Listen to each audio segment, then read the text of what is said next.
According to a leading neuroscientist, how often do men consciously think about sex? Calm down, guys. Every 52 seconds. That's right, the neuropsychiatrist, Dr. Luann Brizendine. That's a scary thing, a neuropsychiatrist. Researched men and women's brains and found men actively think about sex every 52 seconds, while you girls think about it just once a day. I would imagine just as you're going to sleep, when you feel a nudge halfway down your back. I should think.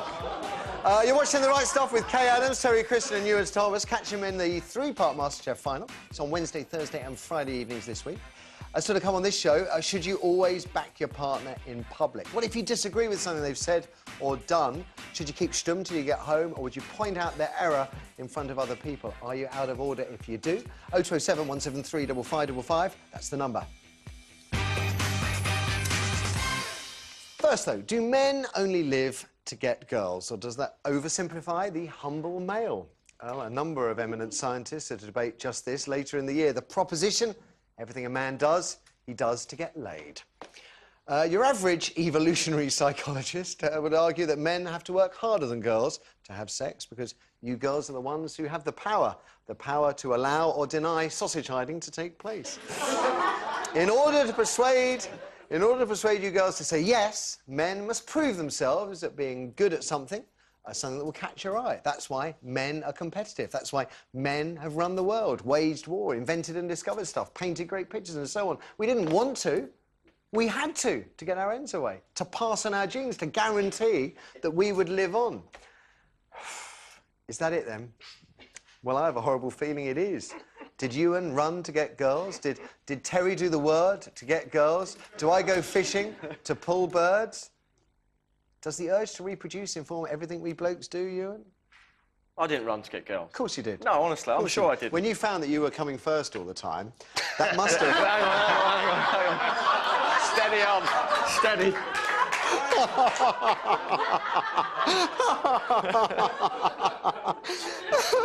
Say something, Ewan. Don't just look at me. Slip of the tongue.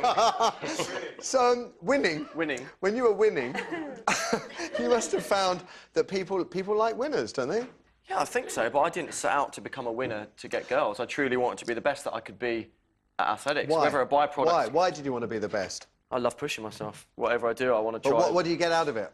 Well, maybe subconsciously, you know, I'm thinking be back in the day about girls, but I honestly didn't think I didn't want to be an athlete to get girls.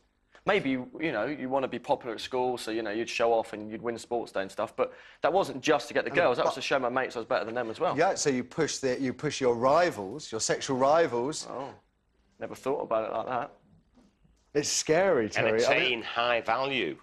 Well, the word was late on for me, because I'd kind of, when I grew up, it was an area, you know, Old Trafford in Manchester. It was you're either Irish descent or West Indian descent, and a lot of those black lads, you know, West Indian descent, didn't hang around. So if you're at the local youth club, they'd be getting in quicker than you. So you realised if you wanted to get a girl that you fancied, you couldn't hang around shuffling from foot to foot. So you had to get straight in there. So I kind of was quite cheeky when I was younger.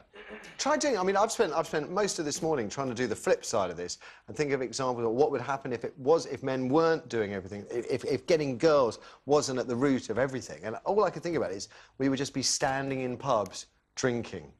Yeah, well, we do that as well, because that impresses women, doesn't it? Yeah, love it, love it. I just remember once being in the south of France with a mate of mine when I was 18, and I'd been reading Last Tango in Paris, and it said, women can resist anything except for the smell of a man's sweat mixed with that of French cigarettes. And we didn't even smoke, and we were like trying to chat with these girls. Didn't work.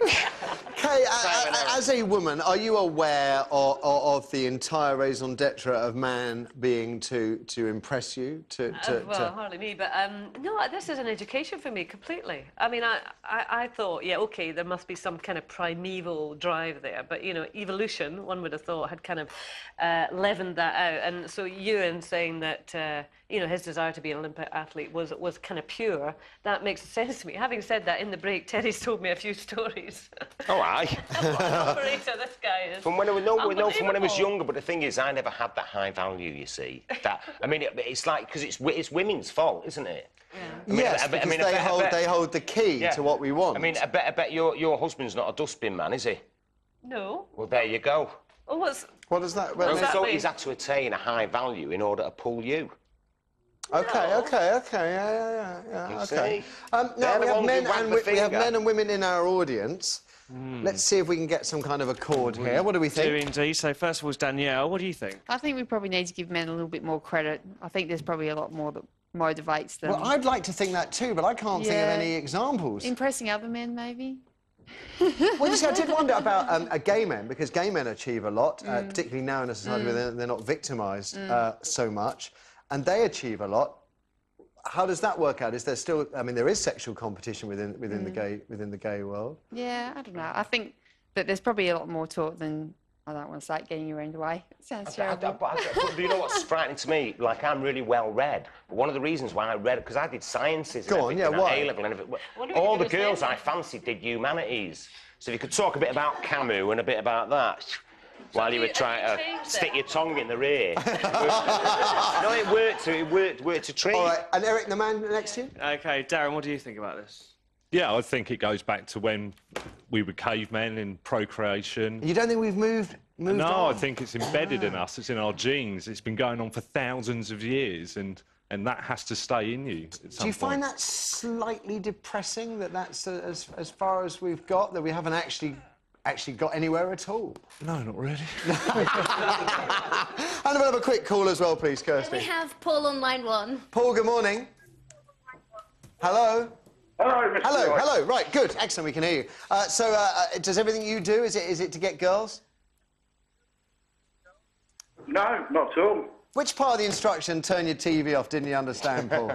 Sorry. Okay. Turn it off. Yeah, oh, God. Yes, off. Never mind. We've got to take a break. We've got to take a break. The delay was, well, I suppose some of the women viewers may appreciate it, but I couldn't care. After the ads.